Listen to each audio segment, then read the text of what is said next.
Yo, it's been a bit since I did a terror video. The last one I did was a vampire guide. If you haven't checked that out, it should be in the top right, so you can check that out. I also did a video about which terror is the best, the Experiment Vs Werewolf, which is also in the top right corner. During that video, I actually reigned the werewolf as the winner due to the playstyle. However, at this time, there was a huge nerf to the werewolf, and it was dog, so I ended up choosing the Experiment. So this video is an updated version of that. Anyway, let's get into it.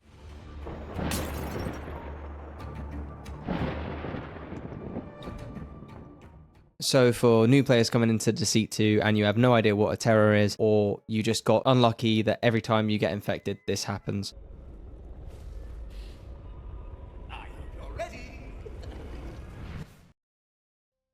Currently, we have 3 terrors, being the Experiment, the Werewolf, and the Vampire. And the 4th will be released shortly, but that's for a future video. Okay, so starting off the video, let's start off with the first original terror. The Experiment is a brute type terror, which is all round very powerful. This is the default terror, which requires no DLC. The Experiment has 3 abilities: Grab, Enrage, and Block. Enrage will make you sprint and roar, which drains the sanity of nearby players. It also awakens nearby eyes, which will track and drain sanity of players that are seen by them. Light Block is a simple protection ability which hinders your visibility and movement, but it prevents you from being flashed and stunned if timed correctly. Grab is pretty self-explanatory. Once you grab a player, it will drain their sanity by 50%. If their sanity reaches 0, you will banish them and eat that.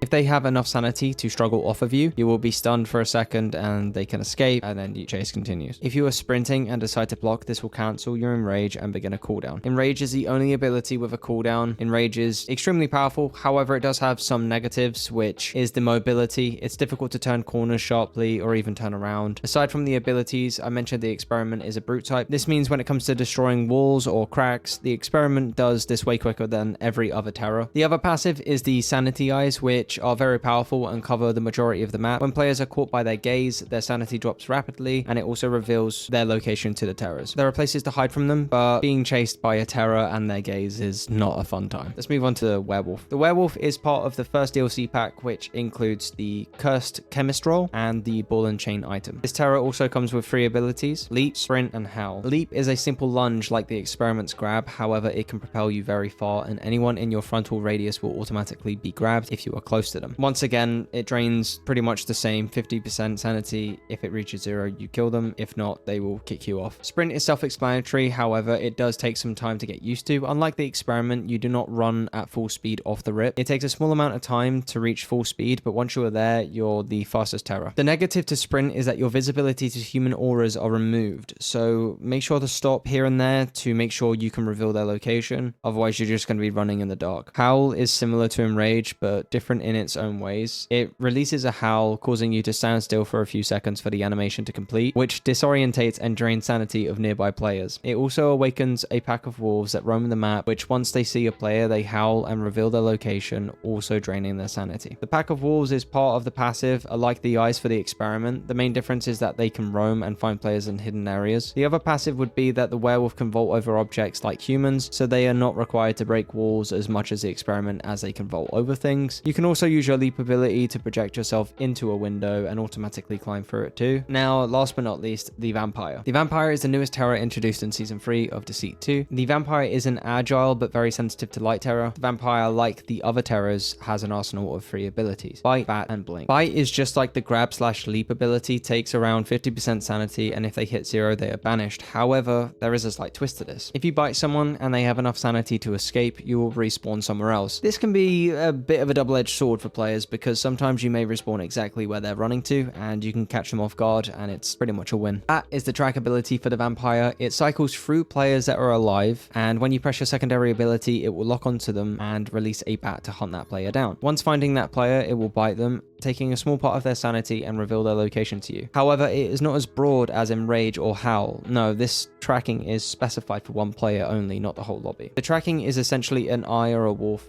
following this player wherever they go for a period of time, giving you complete tracking of that person. Once a bat has bitten a player, it will try to return to you. Also, another thing to mention is your tracking ability, like Howl and Enrage, does not cool down by itself. Once the bat has bitten a player, it will try to return to you. You can detransform and transform again instead of waiting, but otherwise you have to wait for the bat to come back to you in order to use the ability again. It's also worth mentioning that your track ability cycles every single player in the lobby, including your teammate, so just keep an eye out for that. You might end up tracking your teammate and yeah, don't make the mistake of biting them unless you need to. The vampire has a faster movement speed than the experiment without the charge up time that the werewolf has. Once you see an innocent, you move quicker. However, the vampire cannot use portals in terraform, so you can either anticipate where the portal leads in order to cut off the human. Alternatively, you can detransform, go through the portal, and transform again when you're on the other side. This strat can be good to use, but sometimes the innocent may get away, so just keep that in mind. The vampire is very weak, much weaker than other terrors, especially the experiment, and when you flash, you are not only stunned, you will respawn somewhere else, just like when you try to bite someone and they struggle you off. I used to be able to turn my back to flashes, so do a 180, and you wouldn't be affected by the flash, you wouldn't respawn, you just 180 and then flick back around, and then you continue your chase. However, for a while it hasn't worked. Apparently it could be a ping thing, but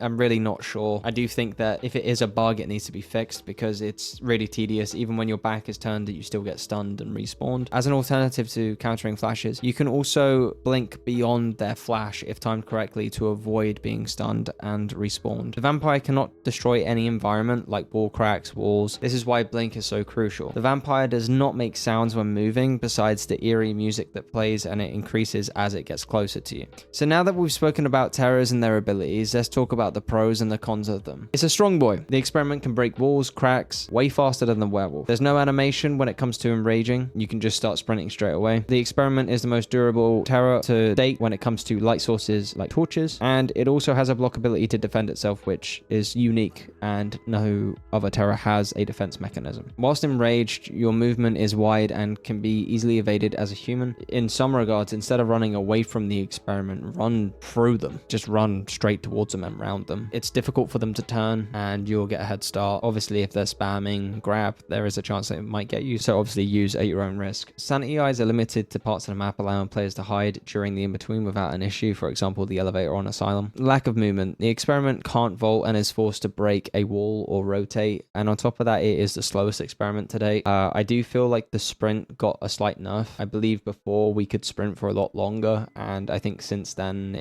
you just feel like a sloth. You basically run probably 4 or 5 steps and then you're out of stamina again. You gotta wait for a cooldown, which is, you know, it's fine. It's still balanced. I think it's just a lot slower in general. Let's talk werewolf. The grab is by far the best, allowing for huge grab distance coverage. You will almost always grab someone. Mobility. Being able to vault over objects like humans allows for intense chases and you to keep up with them. Maneuverability. Way more control, changing direction. If a player runs past you, you would actually be able to 180 quickly and catch up with them. Pack of wolves. More visibility in hiding areas in the map, considering that they roam. In the elevator, there is a chance that a wolf can spot you. There is a good hiding spot in the elevator in general, but the wolf has more chance of finding you than the eye. Lastly, generally just more fun to play. I have not played werewolf since that nerf happened, and I left in the comments of my last video of the Experiment vs Werewolf, but since recently went back to playing werewolf again, and it's still very fun. There's no issue in regards to global sight with the werewolf now. The cons for the werewolf. Sprint can seem like a slight hindrance due to the loss of visibility when fully charged. Sprinting takes a short time to charge up. Howl has an animation which leaves you idle for a few seconds. There's no defensive block ability. More chance of being stunned / flashed as you have no defense, and generally weaker to light sources. The experiment has more durability to torches, etc., whereas the werewolf are pretty much immediately stunned, and the torch is by far the worst light source equipment in the game. Lastly, the pros and cons of the vampire. So the pros of the vampire are very agile,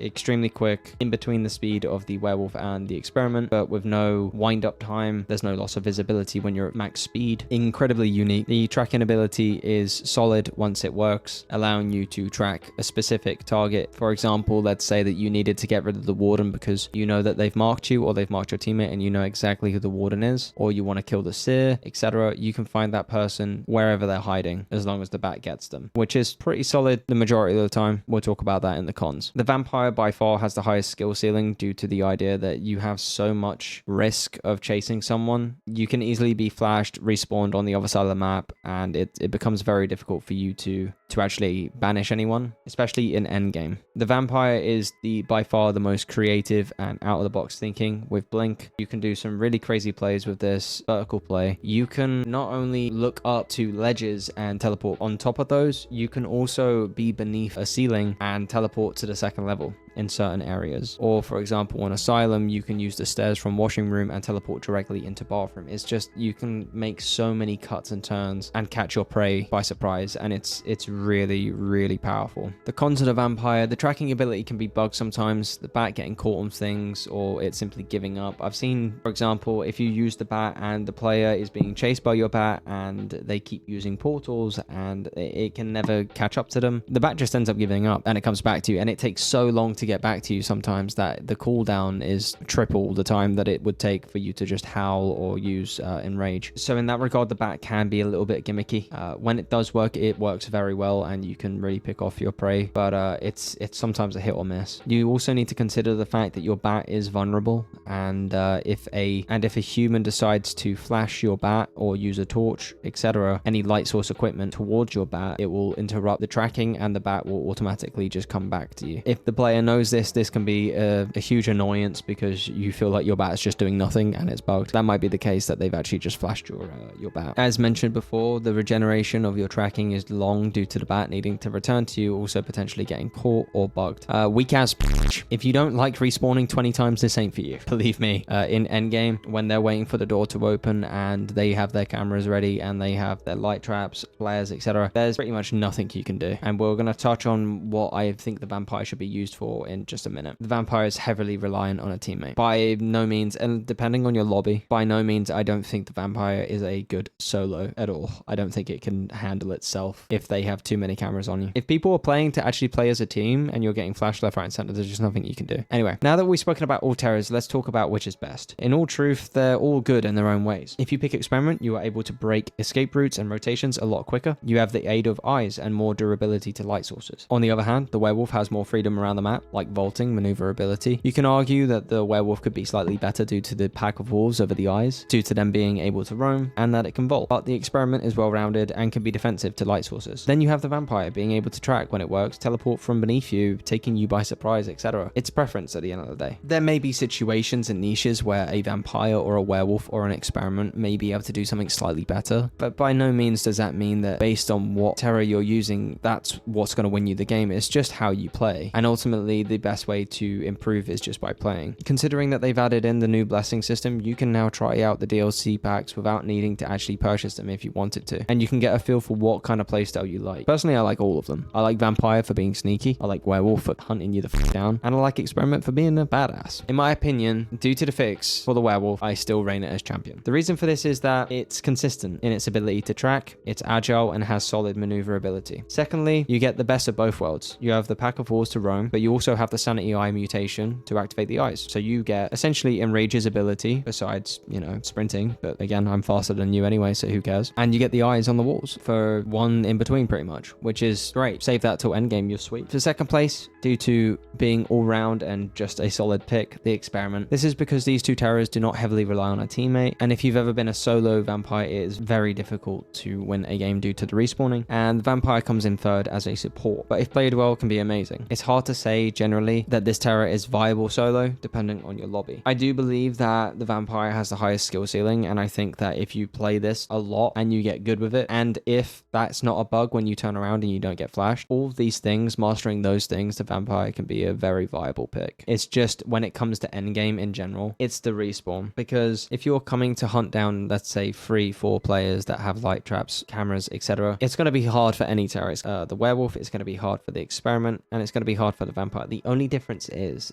that whilst the countdown is happening and you were being flashed as an Experiment or a werewolf, you are still standing in front of those people, whereas the vampire, you have to continuously get back to the door, and it's a pain in the Anyway, I think werewolf, for me personally, at the moment is the best. Vampire needs something, maybe a little touch of something, and Experiment's just too slow for me, so I prefer the speed of the werewolf and the maneuverability. If I had to pick, it'd be werewolf. If you guys enjoyed this video, make sure to leave a thumbs up, hit subscribe for more Deceit 2 content, and if you want to turn on notification bell so you don't miss an upload, I appreciate that. We're on our way to 600 subs, that's the next goal, or 650, you know, let's be a little bit, you know, confident about it. 650 is the next goal. We're trying to hit that. By all means, I appreciate you, appreciate all the support. Enjoy the ritual. Have a good one. Peace.